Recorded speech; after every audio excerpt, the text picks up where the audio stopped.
it's not too dissimilar to what we see now with, women who are obsessed with their appearance and feel like they can't age. And then you've got men. I see a lot of men who are sort of like, they might date, but they're not looking to settle down and commit until they've reached a certain point in their career and they're earning a certain amount of money and they've got their own property. And that's why in this economy, men are getting into their 40s and still haven't settled down, because who can? Anna Machin, thank you so much for being on Unquestionable. It's really great to have you on the pod. We're really excited to talk to you. We've got lots of things to ask you.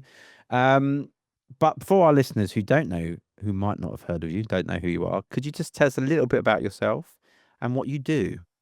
Yeah, sure. So I'm an evolutionary anthropologist, and I study the science and anthropology of human love, essentially. And that means I study love, of course, the full spectrum of human love. So not just romantic love, but friendship, family, parent, child, dogs, gods, anything you can possibly think of that you can love. And I look at it from two real perspectives. I look at it from a scientific perspective. So I look at it in terms of the neuroscience and the genetics and the psychology and the behavior. But I also look at it within and across cultures and understand from the cultural angle what impacts how people experience love and how they feel when they're in love. And what sort of drew you to that? Because that is quite a niche, isn't it? It is quite niche, I suppose. I kind of, as with most things in my life, fell into it. There wasn't a big plan. There's not a lot of funding, to be honest, in evolutionary anthropology. So when I did my PhD, it turned out being the evolution of social and sexual behaviour in the Middle Pleistocene, which trips off the tongue. But that was very much trying to work out why our societies evolved the way they did, and sort of the neurochemistry, etc., that underpins it. And then when I moved to Oxford to work with Robin Dunbar, the job I was given was to basically try and understand close human, what we call dyadic connections, so between two people, essentially. Because I joined a research group which was very interested in the social neuroscience of human social behavior, essentially. And my job was, yes, to do the couples stuff, whereas the other guys were all doing like massive network stuff. So I fell into it. There was no big plan, but I love doing it because actually the more you study it, the more it reveals about humanity. And also I love it because it's a very complex problem to try and unravel, basically. So why do we love? Yeah, that's a really good question. There's no one answer to that. It really depends what level of explanation you want to put it at. So at the very basic evolutionary level, as with all evolved adaptations, for survival. Essentially, that's why we love. Love is a form of biological bribery, essentially. So as a species, we have to cooperate. And we have to cooperate to do lots of different things, mainly because we've got such massive brains, we can't do everything on our own. So we cooperate to raise our children. We cooperate to exchange knowledge and teach each other. We cooperate just for basic subsistence reasons. But we all know that living in a group is really stressful, and cooperating with members of that group is very stressful and can be survival threatening, actually. So we kind of need something to reward us for doing that and to motivate us really to maintain what we call survival critical relationships. So the relationships that are going to ensure that we stay alive.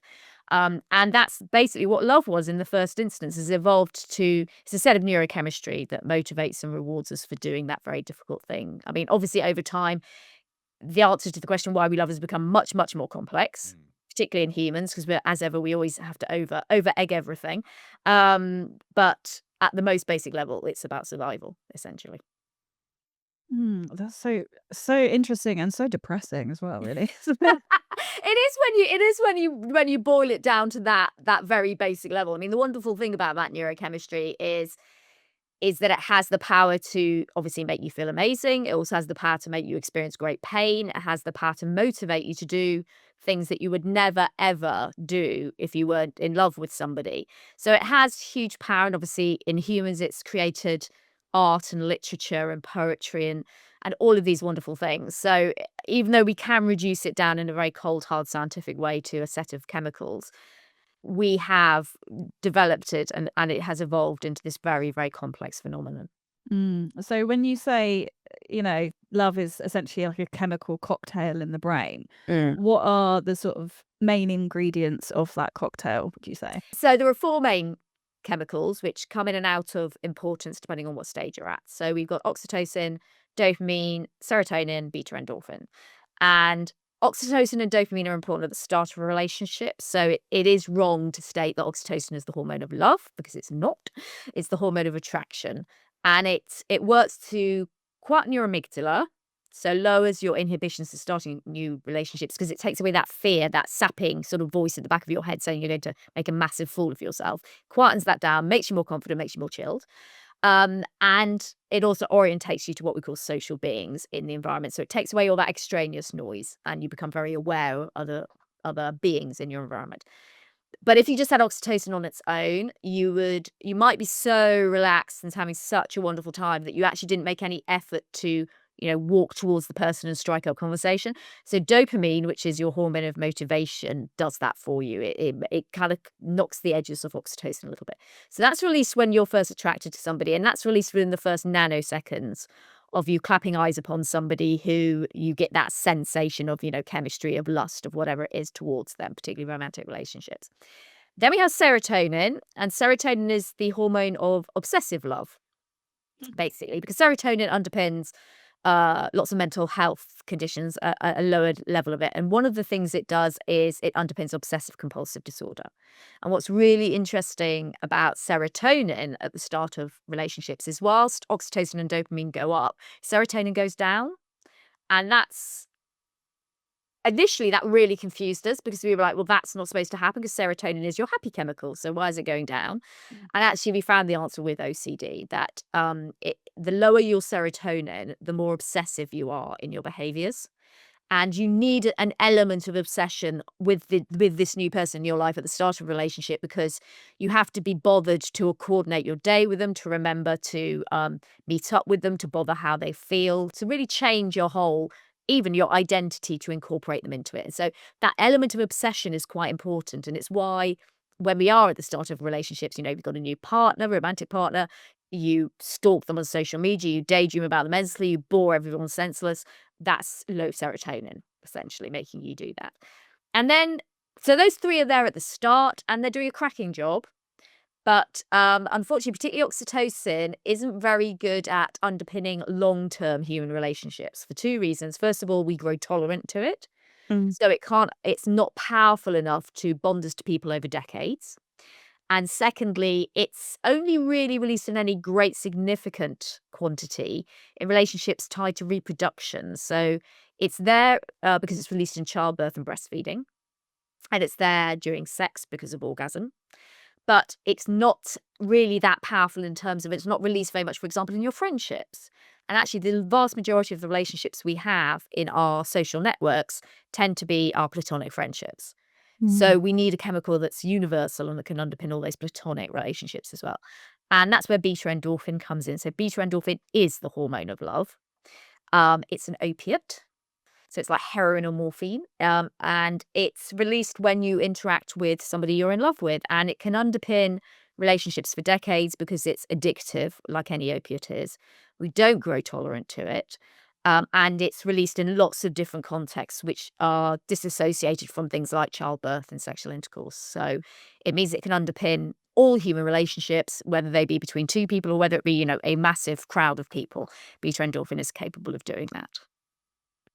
Wow, that is so fascinating. So when people say, you go on a date with someone, you say, "Oh, we had great chemistry." So technically, that is actually a correct terminology. Then can you have chemistry with people then? Yeah, you can. I mean, what the sensation you're feeling is kind of a mixture between sort of oxytocin and dopamine. It's a little bit of noradrenaline, which is that sort of butterflies in the stomach, sort of slightly fluttery feeling. And if it's a romantic relationship, it's also the sex hormones coming into play and that lustful feeling coming into it. So yeah, absolutely, that is what chemistry is. And it is important, chemistry, because it's a very quick way to tell whether you're attracted to somebody. But actually, as a scientist who studies love, and particularly long-term love, the thing about chemistry is it's not really predictive of long-term compatibility.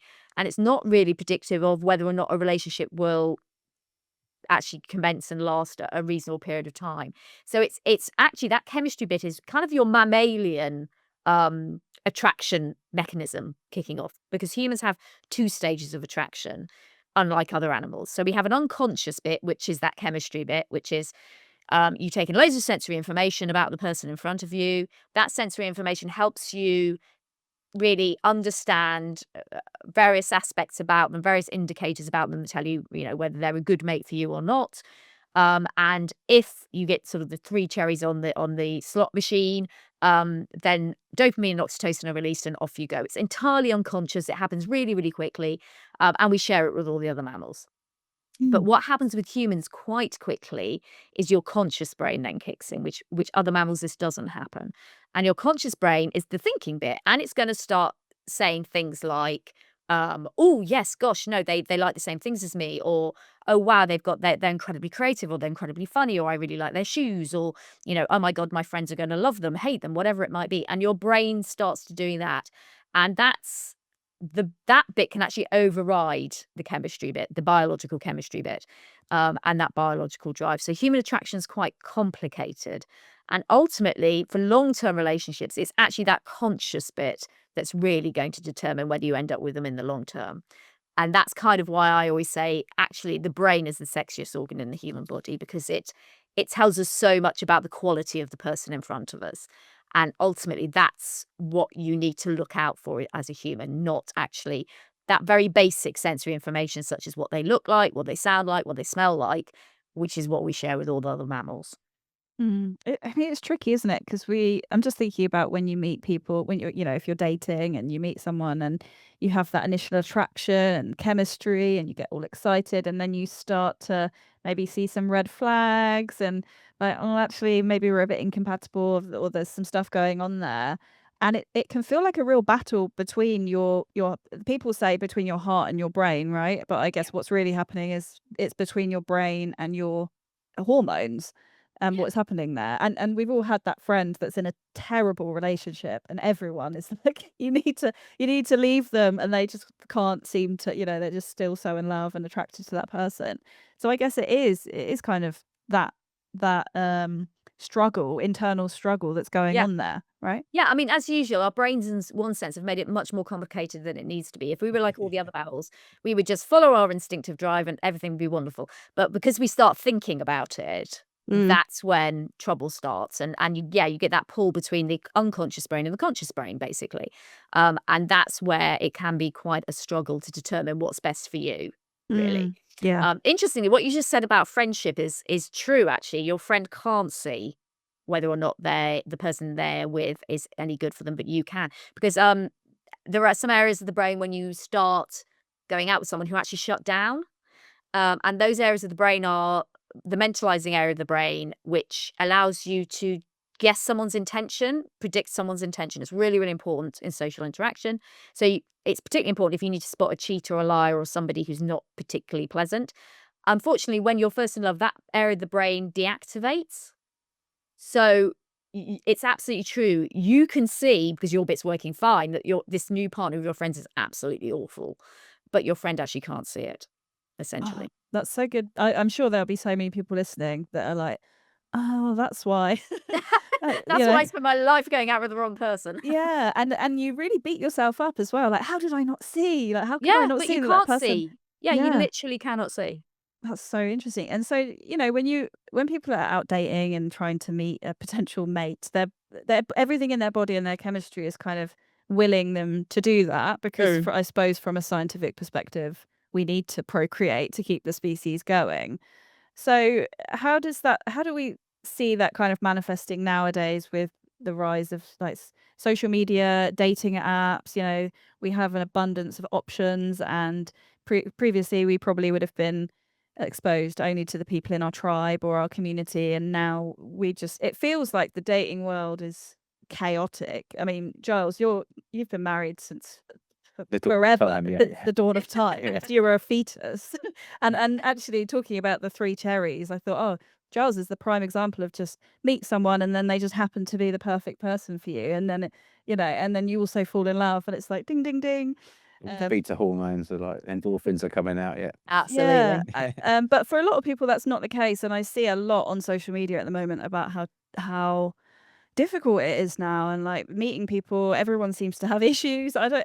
What is going on there from your perspective? Okay, quite a lot. There's basically what's happened with dating apps is and social media is twofold. They first of all have not been developed in concert with the way the human brain works. And actually, what they're really good at is handicapping the human brain. So let's take dating apps, for example. So most dating apps are based on visual information. And so they will present you with a photo. And you are supposed to be able to make a decision based upon this photo as to whether or not it's worth going on a date with this person. So they're very much tying into that first mammalian stage of attraction, just taking some sensory information and make a decision. The problem is you're actually getting you're only being given sensory information, but you're actually being given a tiny, tiny bit of sensory information, which is a non-moving image. So your brain gets very little information about that to enable you to use all its skills to tell when this person's right for you or not. So we've kind of handicapped it. And secondly, dating apps, because they are very visual, they tend to bias towards two particular ways of finding dates. First of all, they bias towards the way men tend to select people, which is men are more fixed on how people look when they're talking about long-term relationships or short-term relationships, and that's very much to do with how they assess the value of the female mate in front of them. And secondly, they're very much biased to what we call short-term matings, because in short-term matings, we see that looks are much more important than in long-term relationships. Because in long-term relationships, things like personality and shared values and shared interests and belief systems and all those ideas are much, much more important. So they kind of really limit what they're offering you, and they kind of de-skill you because they take away all this help that your brain's, particularly in romantic love, your brain has evolved for 500,000 years to be really quite good, as Giles shows, at picking somebody for you if it's given it able to do it in the real world. And it's the same with me. I've been married for like nearly 25 years. Same thing happened to me. But what we've done is we've taken it away. We've given people a tool. And what we've done is we've de-skilled them with that tool. We've said, you don't have to go out and meet people in the real world. This app is literally going to find you somebody who you're going to love. But it's not been designed to help you do that really in any way. And people have actually stopped trying to interact with people in real life. When if you do it in real life, if you think about it, you get lovely floods of oxytocin and dopamine helping you do that, bit of serotonin, bit of beta endorphin, you're feeling wonderful, you're feeling motivated. And on an app, you get none of that neurochemistry at all. So really, you're in a void of absolutely no information, no neurochemical assistance, and you're trying to decide. On top of that, particularly if you're good looking, your choices are endless. And so we've had this issue where people don't commit. Because people are like, actually, well, I'll keep that one on the hook, but I'll carry on because actually the perfect person might be out there for me. And so it's very, very unsettling to be on because talking to people, they're sort of, well, I have no idea how many people this person's talking to. I might be talking to this person for absolutely ages. And then I'll say, okay, can we finally meet in person? And the person might say to me, well, no, I was just kind of seeing what's out there and I'm talking to 19 other people. And so it's very, very demoralizing to be on there.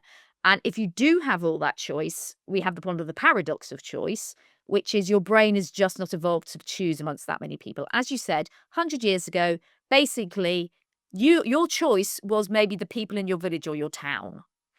If you had a horse, you maybe could go to the next town, and that was exciting. But the pool was really small, and you had to be pragmatic. Whereas now you can just hold on, I'm going to hold on, I'm going to hold on, I'm going to hold on, which means people don't do anything, actually.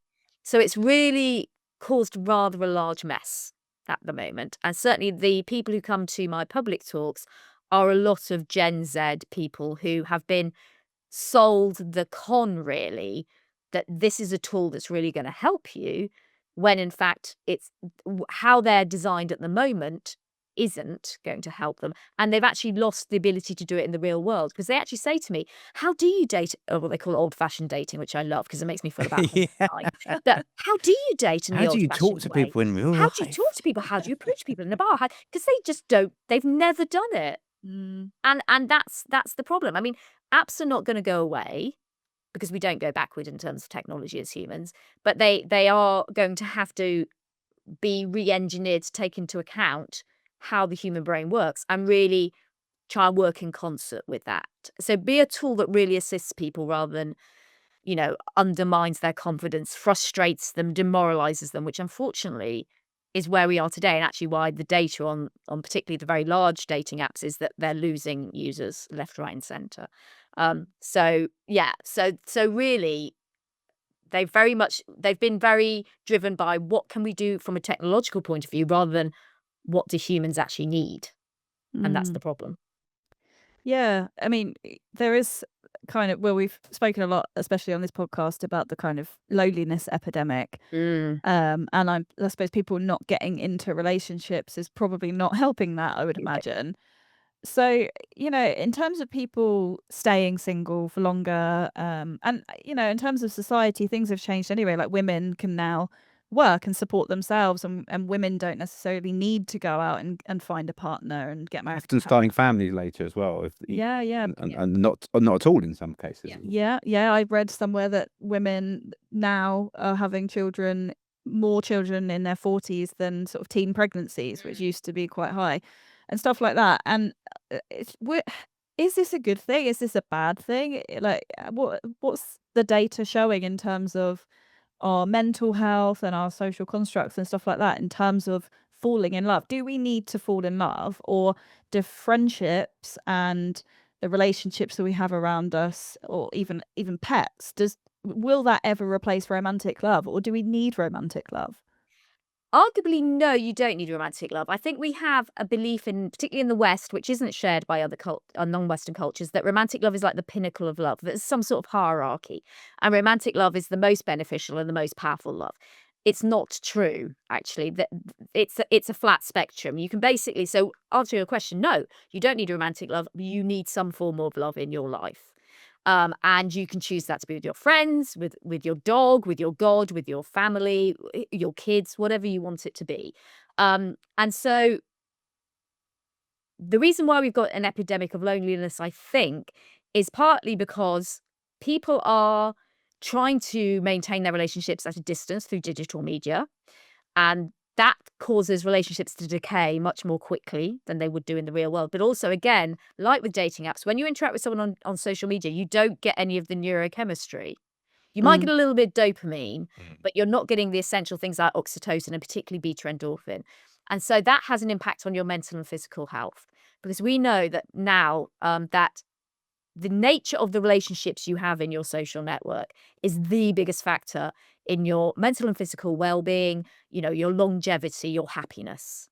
So it's really, really critical that you invest in your relationships. It doesn't matter what kind they are. So we talk about women. Yes, women have many more choices now about whether they need to be in a romantic relationship. Again, 100 years ago, women had to pragmatically marry because there were lots of rights that they couldn't have. For example, they couldn't have a mortgage, they couldn't necessarily work. And so therefore they needed to be with a man for financial stability. That's no longer the case. They can now go it alone on children or decide not to have children. We have contraception now. So women are making these decisions. And actually what we found, and I talk about it in my book, is that women are turning more and more to their friends to be their survival critical relationships. And that is just as powerful as romantic love. You don't need romantic love. The reason why we think we do is the multi-billion-dollar dating and marriage industry, which basically tells us that, particularly women, if you haven't coupled up, then you're basically, as that horrible saying, you're on the shelf and you're a massive failure and there's something wrong with you. Well, actually there isn't. And the great joy of being human is that we do have so many different sorts of loves we can choose from. So I always say to people, it's about really just looking towards the horizon and not being sort of blinkered into believing that you have to have a partner. It's about looking at where is the love in my life and actually trying to work to maintain that love. Those cultural kind of constructs you're talking about, like marriage and obviously like having one designated partner. Yeah. When are these kind of, when in time were these things becoming more the norm? Because obviously, like you say, it's become such a pivotal part of our lives and our, how we perceive a normal, in quotation marks, life to be. Yeah. So partly, I mean, something like marriage is very ancient. Yeah. It's thousands of years old. And but obviously marriage for a long time in our culture and still in many cultures has got nothing to do with romantic love.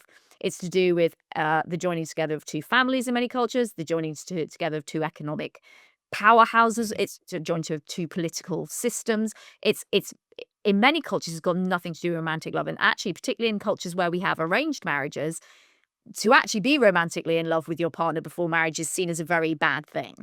So it's that link between romantic love and marriage isn't actually is very much a Western concept, which again came through in the Romantic period. This idea that it shouldn't be a pragmatic choice; it should be about heart and your natural biological drive to be with the person you want to be with. So that's a reasonably ancient thing, but the tie between the two is quite recent. In terms of this idea that there's one person for you, which infuriates me endlessly, because just the stats on it, I think there are 8 billion people in the world. The likelihood you're going to find the one person you've got to fall in love with is very, very slight. So, but that's us being sold a really good story, and that's the romantic story, particularly through things like Disney, which has told us that there is this one true love, and you've got to find the one true love. Your And it's soulmate. your soulmate, and it's rubbish. I mean, it's just rubbish. Most relationships are ultimately a bit of a compromise. You're compatible 70 to 8. A good relationship, you might be compatible 70 to 80%. And that's great. And that's going to see you through a lot of ups and downs. But, as we know from people who have, are serial monogamists, for example, or, are widowed and find somebody again, there are many people in the world who are going to be your one. There is not a single person out there. But again, that's what we've been sold in a commercial sense, basically.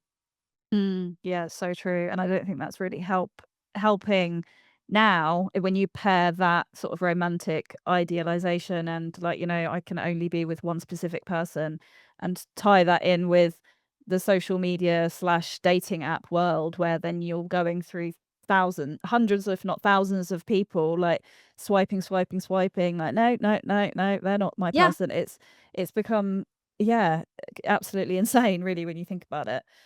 So when we, let's talk a little bit about attraction, like when you first meet that person. And you can talk about this in terms of romantically, but also friendships. There's a certain amount of attraction that comes with friends, and meeting someone that you feel connected to in some way. How much do our sort of genetics tie into that, and our biology, in terms of who we would be naturally attracted to? Not really there's very little genetics about it. Your genetics, which underpin love, tend to influence more your behavior, how motivated you are to form relationships, really, and kind of how you react when you're in them. So your genetics don't have a lot to do with attraction. What you do, so it depends on the type of relationship. In romantic relationships, what you're attracted to at a very basic level is something we call the biological market value of the person. Okay, so again, this is all very mammalian, but ultimately what evolution wants you to do is reproduce, and the most successful people from an evolutionary point of view are the people who produce the most offspring and pass the most genes down the generations.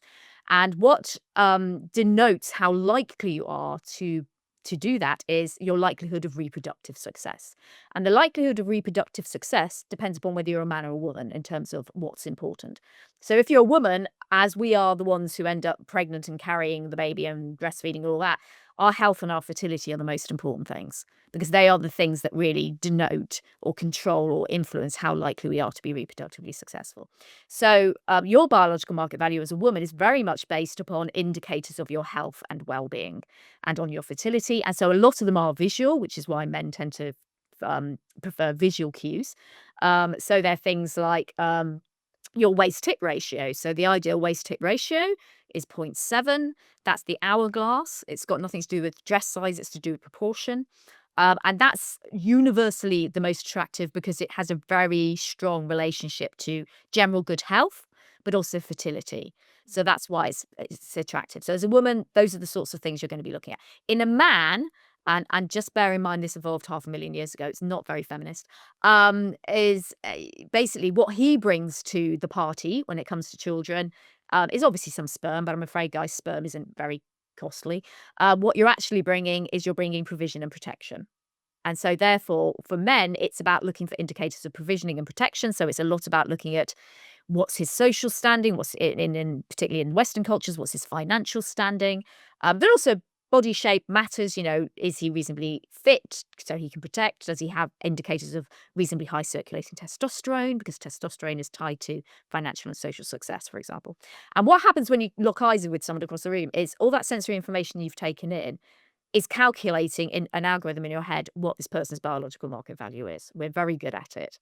And if their biological market value is a good one, and it's close to your own, because humans assortatively mate. We mate with people of similar biological market value to ourselves.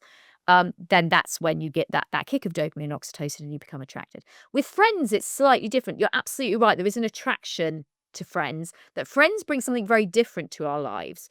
And they tend to bring, for women, the biggest thing that friends bring, particularly with other female friends, is emotional intimacy. So I did a study when I first started at Oxford comparing the relationships that people have with their best friends and people have with their lovers. And what we found for women is they are more emotionally intimate with their best friend than they are with their lover, because they feel more capable of being completely emotionally vulnerable in front of their best friend. So for women, it's about finding that person who you have that real emotional connection with, somebody who you can talk to about your deepest vulnerabilities and fantasies. It's also about being a source of unjudgmental support, because your other platonic friendships, platonic relationships are your family. Now, some of us have wonderful families, but some of us have the most judgmental and nightmarish families possible. So that's what we find in our friendships, is we find this sort of unjudgmental freedom to be ourselves. And for men, what we found was actually shared interests are important with men. Men tend to form friendships over some sort of activity, generally.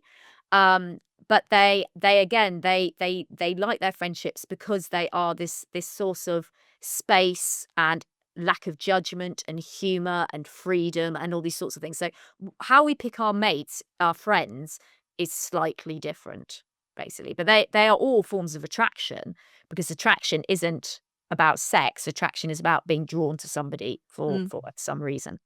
Yeah, God, there's a lot to unpack there. And I was just thinking about when you're talking about how we kind of pick our mates based off of, for a woman it's the body, for a man it's the social standing, and it's not. I know these obviously evolved thousands of years ago, but it's not too dissimilar to what we see now with women who are obsessed with their appearance and feel like they can't age and they have to constantly inject themselves with stuff or go to the gym all the time. I've got a friend who wanted to lose weight, and she was like, I'm not going to date until I've lost this amount of weight, because I just don't feel like I'm good looking enough to date. And then you've got men. I see a lot of men who are sort of like, they might date, but they're not looking to settle down and commit until they've reached a certain point in their career and they're earning a certain amount of money and they've got their own property. And that's why in this economy, men are getting into their 40s and still haven't settled down, because who can, own their own property and be financially successful in this bloody economy. But it's funny, isn't it, how it still holds today in what we're looking for. I mean, it's very deeply ingrained, because it all boils down to, and this is not going to change, parenting and what the sexes bring to parenting, what the sexes bring to reproduction. That's what you bring, and that's not going to change. So it's absolutely, and people say to me, oh, it's terribly unfeminist. Women don't need protection and provision anymore, blah, blah, blah. And no, many women don't. But first of all, feminism isn't a universal global attribute. There are many cultures in the world where feminism hasn't even vaguely touched them. And secondly, evolution's really slow. So 500,000 years is a blink in terms of evolution. So it's not all going to suddenly change just because some people, in Britain, and there's some women in Britain who can protect and provide for themselves. And what's really interesting is if you study very, very successful women, they tend to, the vast majority of them will go for a man who's even more successful than them. Interesting. Well, we'll go back to talking about. I know you sort of touched on parenting and stuff, and we'll come back to that. But just very quickly, in terms of friendships, we know how important friendships are and how important they are for our health and longevity and stuff like that.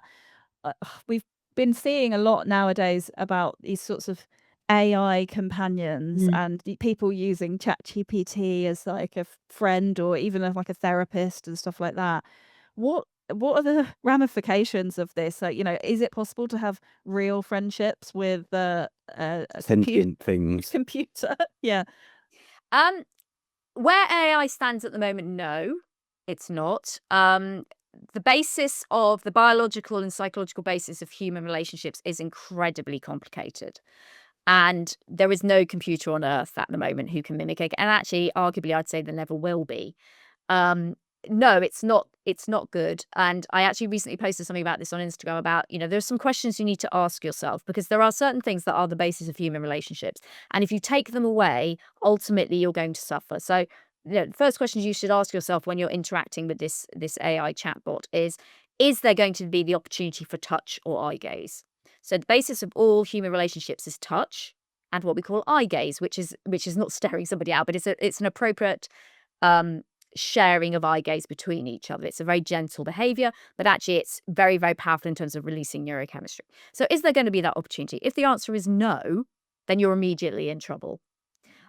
Is there going to be the opportunity at some point for something called biobehavioral synchrony to develop? Now, in your closest relationships as a human, you experience something called biobehavioral synchrony. And what happens is when you are with someone you're closely in love with, it can be a lover or a child or your best friend. We all know, we see like behavior mimics each other. So you'll start sharing gestures and maybe turns of phrase and that kind of thing. And we all know that. But if you look in someone's body, their physiology also comes into synchrony. So they will have entered the room with different heart rates, different blood pressures, different body temperatures, and they will come into synchrony with each other. So they will match each other. And then when you look in the brain, you see two levels of what we call neural synchrony. First of all, that neurochemistry that underpins love comes into synchrony. So again, you enter the room with different levels of, let's say, oxytocin, because we all have different levels circulating. And that again will come into synchrony. And finally, the activations in your brain will match each other. So the same area of the brain will activate at the same intensity. So it basically shows you're viewing the world in the same way. That's known as biobehavioral synchrony. And what it shows, first of all, is that love is so important to you in terms of survival, is that every mechanism in your body has been employed in making sure you're as closely bonded to that other person as possible. You are so closely bonded, in fact, that arguably you become one organism because everything matches. Now, we don't understand how it works. We don't understand what triggers it. But what we know is it's absolutely fundamental to your health and your well-being, and that really close association and all the benefits you get from relationships. You can only get biobehavioral synchrony with something that is sentient and has a wet brain. It's got to have a wet brain. And obviously AI doesn't. So I think the thing with AI is in the short term, people think it has benefits in terms of chatbots because initially the novelty gives you a kick of dopamine. And a study's recently been done by an American university that shows things like, people prefer talking to a chatbot because it agrees with them. And they can kind of create it in the image they want. Because obviously it learns. So it learns, oh, you didn't like that, I won't mention that again. I'll mention this over here. And that also they say it empathizes more and it listens more. Well, first of all, obviously, it's not doing either of those things. To empathize, you not only need a brain, but you need life experience, and it has neither of those things. And, the idea that you can mold it into being something that you want, so the relationship is just easier. Yes, it probably is easier, but actually, particularly young people, it's very worrying because it's a little bit like porn and sex, the difference between porn and sex. So young people watching porn is giving them very unrealistic expectations about what real sex is like. AI chatbot relationships are giving them a very unrealistic understanding of what a relationship is like. Relationships are hard. Relationships are compromised. Yes, they have massive benefits, but an AI chatbot relationship has huge power imbalance because you can just mold that bugger to whatever you want it to be. You can't do that in a real relationship. They're going to challenge you. They're going to disagree with you. So there are so many issues with it. And what we tend to find is actually over time, once that dopamine related to novelty wears off, you tend to find that people's loneliness increases and their mental health decreases. And the most worrying thing is what they're doing is they're replacing real people or sentient beings in their relationship with this chatbot. And my dogs have just started woofing. I don't know whether you can hear that. No, we can't hear. So. Luckily, good. Okay, so the chatbots is replacing real contact. Yeah. And that's very, very scary.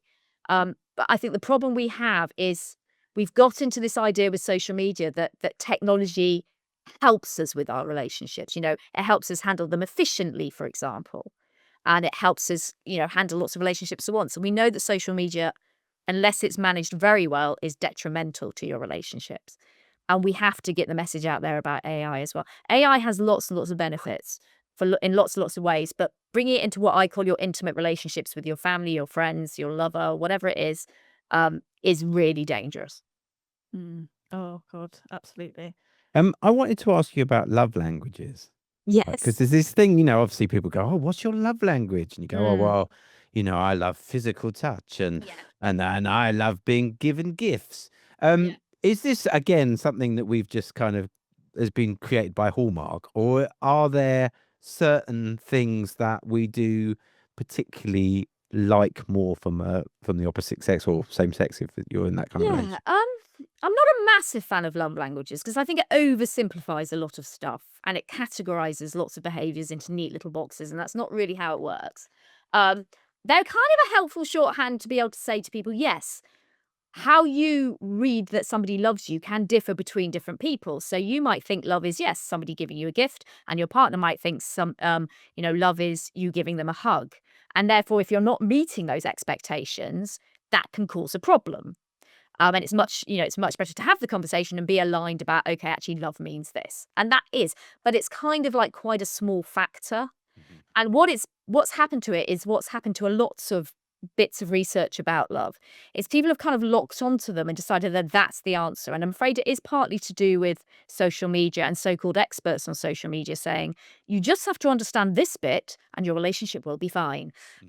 And it doesn't work like that. So we've kind of had a similar thing with attachment, where attachment is very much part of love, very important psychological concept, but it's not the be all and end all of love. And it's, if you have an issue with your attachment within your relationship, it's not necessarily the end of your relationship. So all of these things contribute to our understanding and will contribute to your understanding of your partner, but they're not the answer to one particular problem, for example. So I think we need to not overly rely on one particular concept to manage our relationships, for example.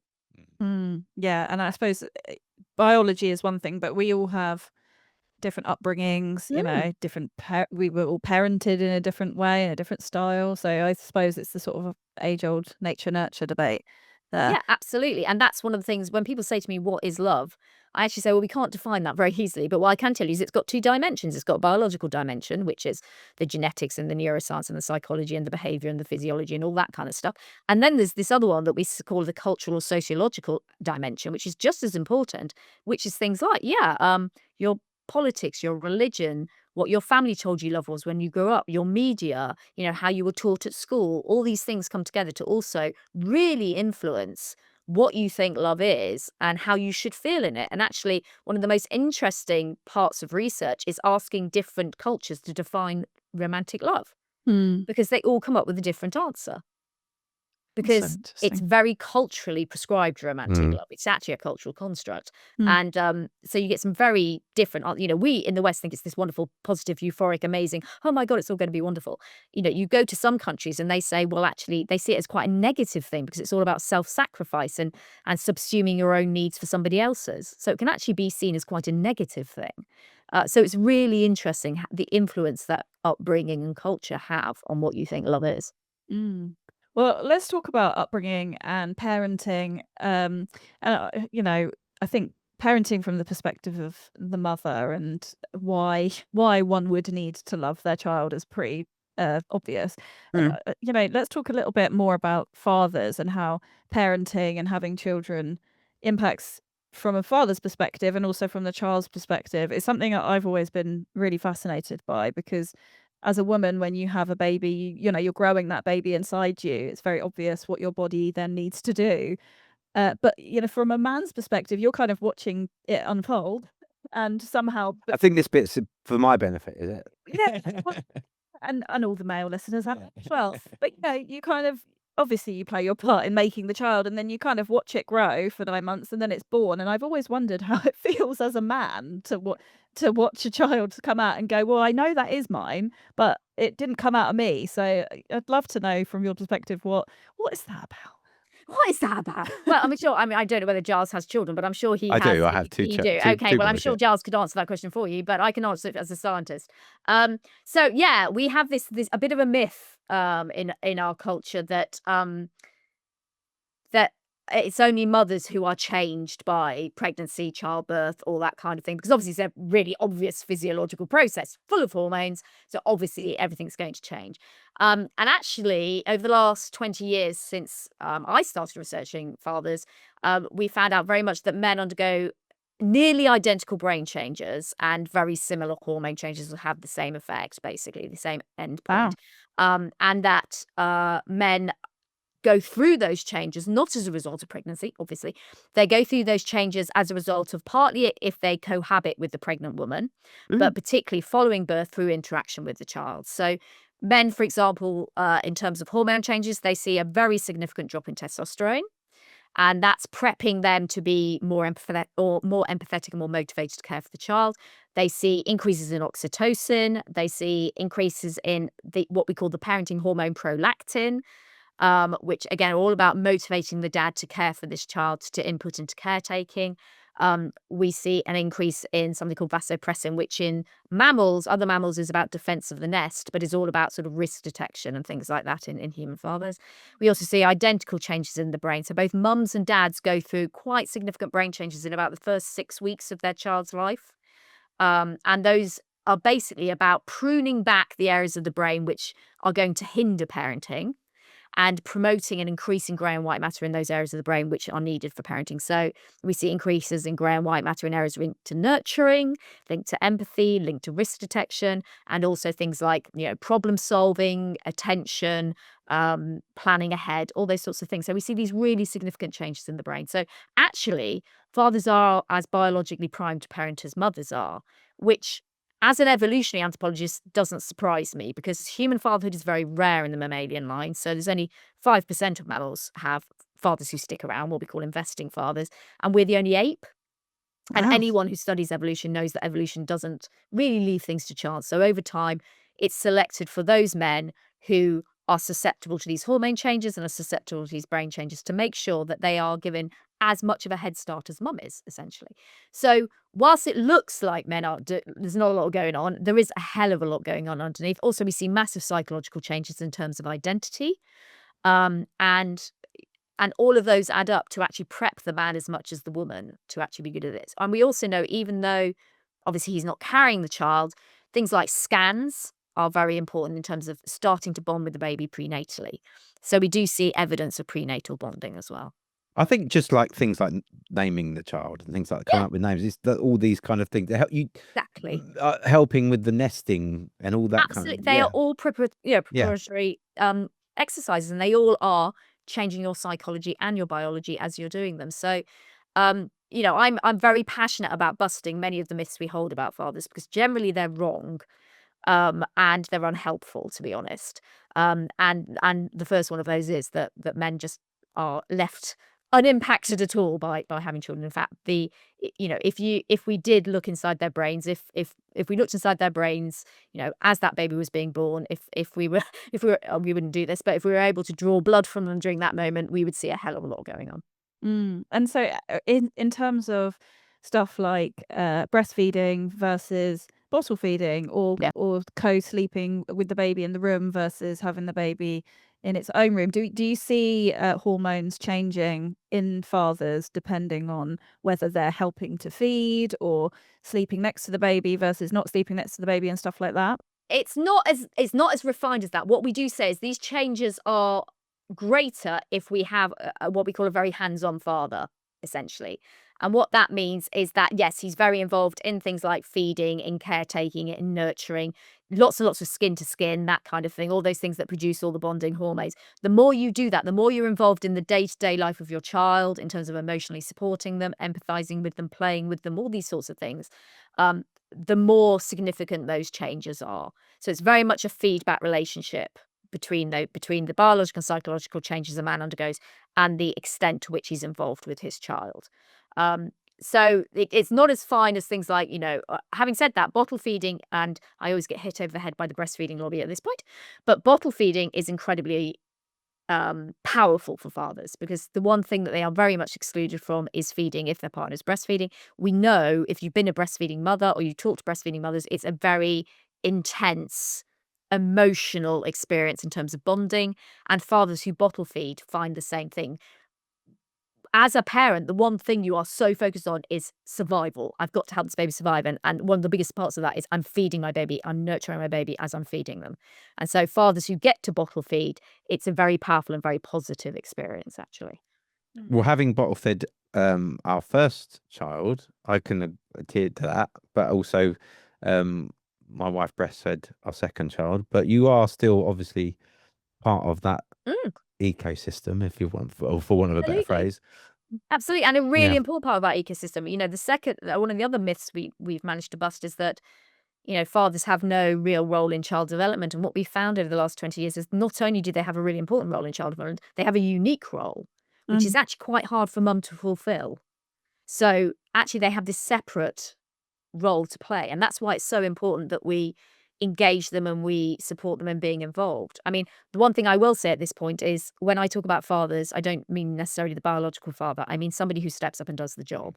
Because in many cultures, while we're a little bit obsessed with biological fatherhood being the real father in this culture, many cultures, he's not seen as the primary father. For example, there might be a social father, which is an uncle or a grandfather, or it might be a father figure within the community. So what's important to children is they have the input of a father figure, because the changes that men undergo, because they're done by interaction, any man will experience as long as he does the job, essentially.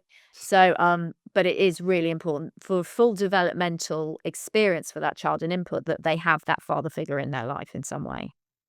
Yeah, and so in terms of the impact on that child, do we see any specific data in terms of, the child's mental, physical, emotional health, stuff like that? And how, in your opinion, can we as a society better sort of support a father's role? In your opinion, for example, is paternity leave, is it long Mm. enough? No, nowhere near.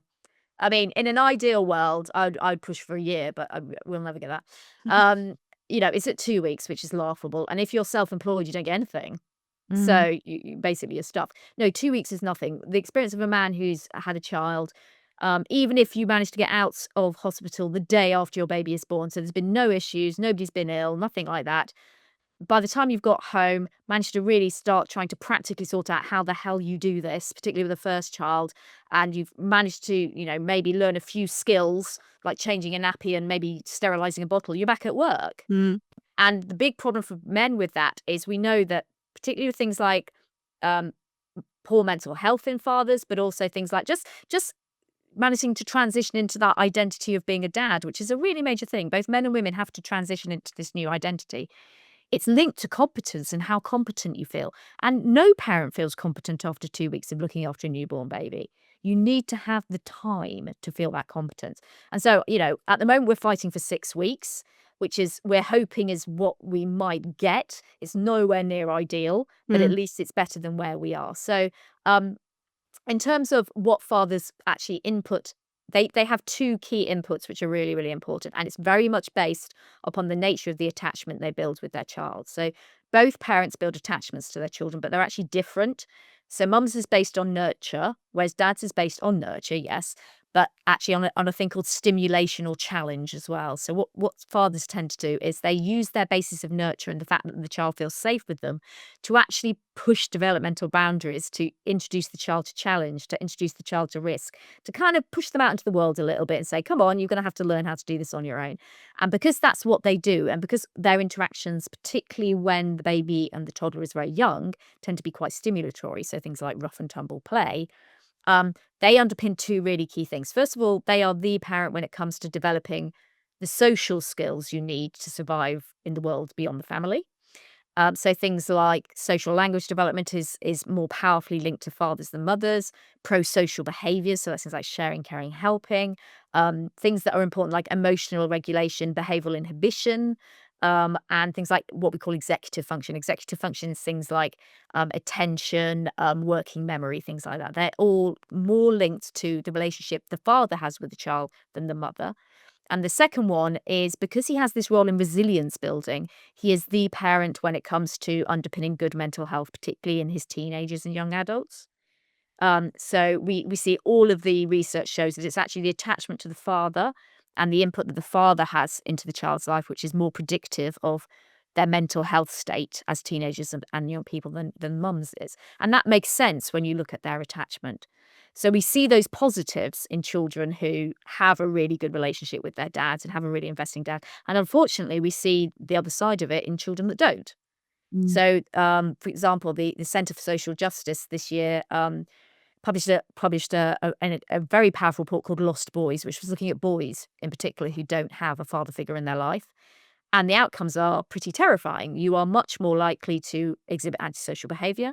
You're much more likely to have issues with addiction. You're much more likely to enter criminality. You're much more likely to undertake a range of risk behaviors, including sort of sexual risk behaviors. And you're much more likely to struggle with relationships throughout your life.